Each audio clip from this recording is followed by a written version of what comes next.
What if contradiction is not evidence of hypocrisy, but evidence of scale? That is the question hidden inside Walt Whitman's most famous line. Not the sensuality, not the politics, not even the radical spirituality. The truly dangerous line in Song of Myself is a parenthetical aside, almost casual in its placement. I am large, I contain multitudes. The line is so familiar now that it risks sounding comforting, inspirational even. The kind of sentence people print on tote bags after reducing it to be yourself. But inside the poem, the line is not comforting at all. It arrives as a defense against contradiction. Whitman writes, "Do I contradict myself? Very well, then I contradict myself." And then, almost under his breath, I am large, I contain multitudes.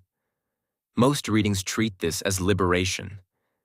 Whitman giving people permission to be complex. But that interpretation is too soft. Whitman is not merely defending inconsistency. He is attacking the idea that a coherent self is even possible. And once you realize that, the entire poem becomes less reassuring and far more destabilizing. Because civilization depends on the assumption that human beings can be made legible. A society needs identities that remain stable over time. Religions need believers. Nations need citizens. Political movements need loyalists. Markets need demographics. Algorithms need profiles. Every system functions by reducing a person into something predictable. Whitman refuses reduction. That refusal is embedded in the structure of Song of Myself itself. The poem does not move logically so much as expansively. It accumulates selves, voices, perspectives, sensations. Whitman's speaker constantly slips between identities without warning or apology. At one moment, he is observer, then laborer, then lover, then wounded soldier, then woman, then slave, then criminal. The transitions are often so fluid they barely register. Most poets establish a speaker and deepen it. Whitman dissolves the speaker repeatedly. The I of the poem behaves less like a fixed identity than a field through which different forms of consciousness pass. And crucially, Whitman does not present this instability as fragmentation. He presents it as abundance. That is the hidden logic of the parenthesis. Contradiction is not an accident.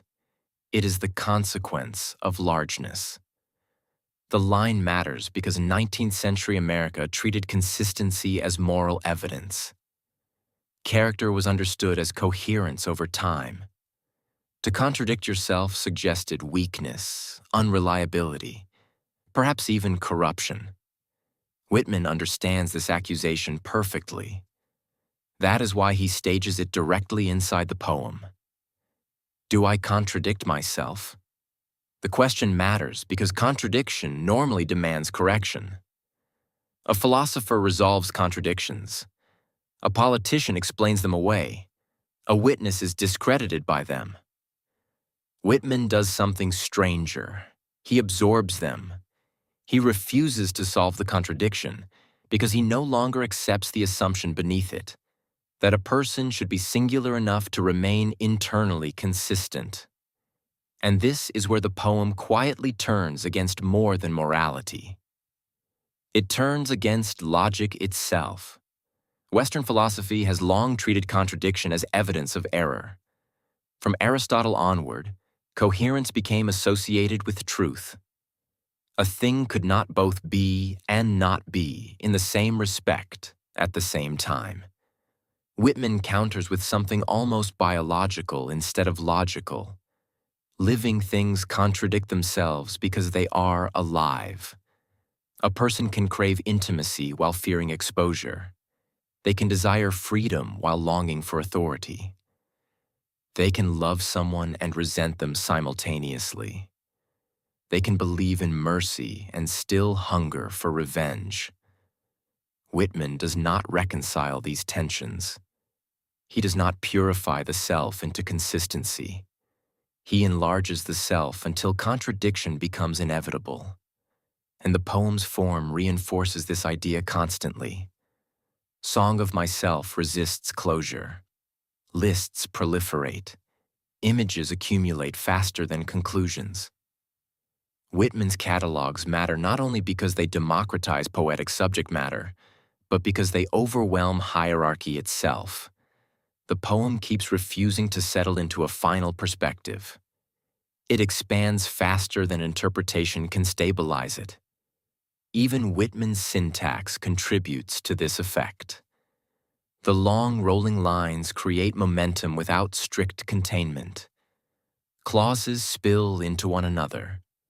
Identities blur together grammatically before they blur philosophically. The poem feels structurally incapable of remaining inside boundaries, which means the famous line is not a declaration of individuality.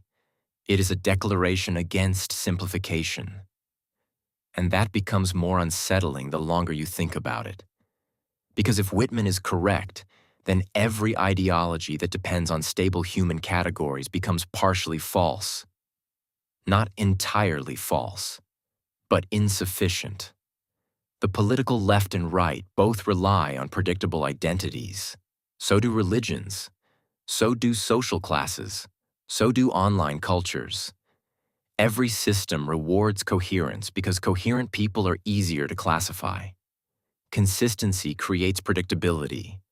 Predictability enables control. Whitman introduces a self too large for prediction. That may explain why the line feels even more volatile now than it did in 1855. Modern identity is increasingly performative. Online, people are pressured to become continuous brands of themselves. Every opinion must align with previous opinions. Every contradiction can be archived, reposted, punished. Social media does not merely encourage consistency, it mechanizes it. A stable identity becomes socially profitable. Whitman's speaker would be almost impossible to platform because he keeps escaping categorization. He refuses to remain one thing long enough to become usable. And beneath this political tension is an even stranger metaphysical one. Whitman's I does not behave like an isolated consciousness. It behaves like permeability. Throughout Song of Myself, the boundaries between self and world repeatedly collapse. Whitman does not simply empathize with others. He absorbs them into the speaking voice itself. Other lives pass into the poem until the distinction between individual and collective consciousness becomes unstable. The self becomes porous. And once that happens, I contain multitudes stops sounding metaphorical.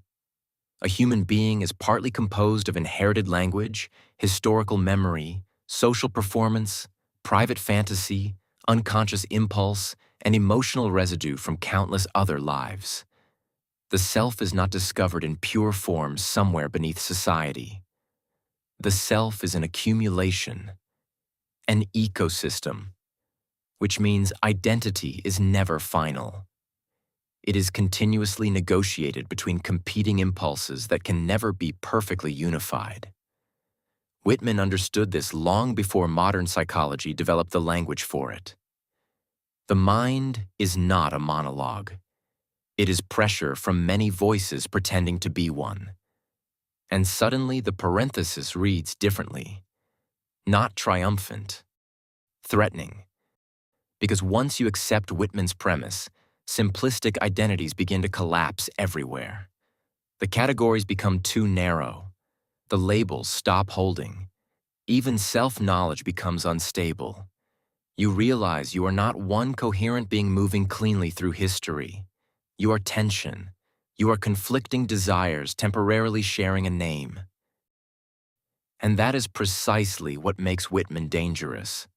Not because he celebrates individuality, but because he suggests that human beings may be fundamentally irreducible. And irreducible people are very difficult to control.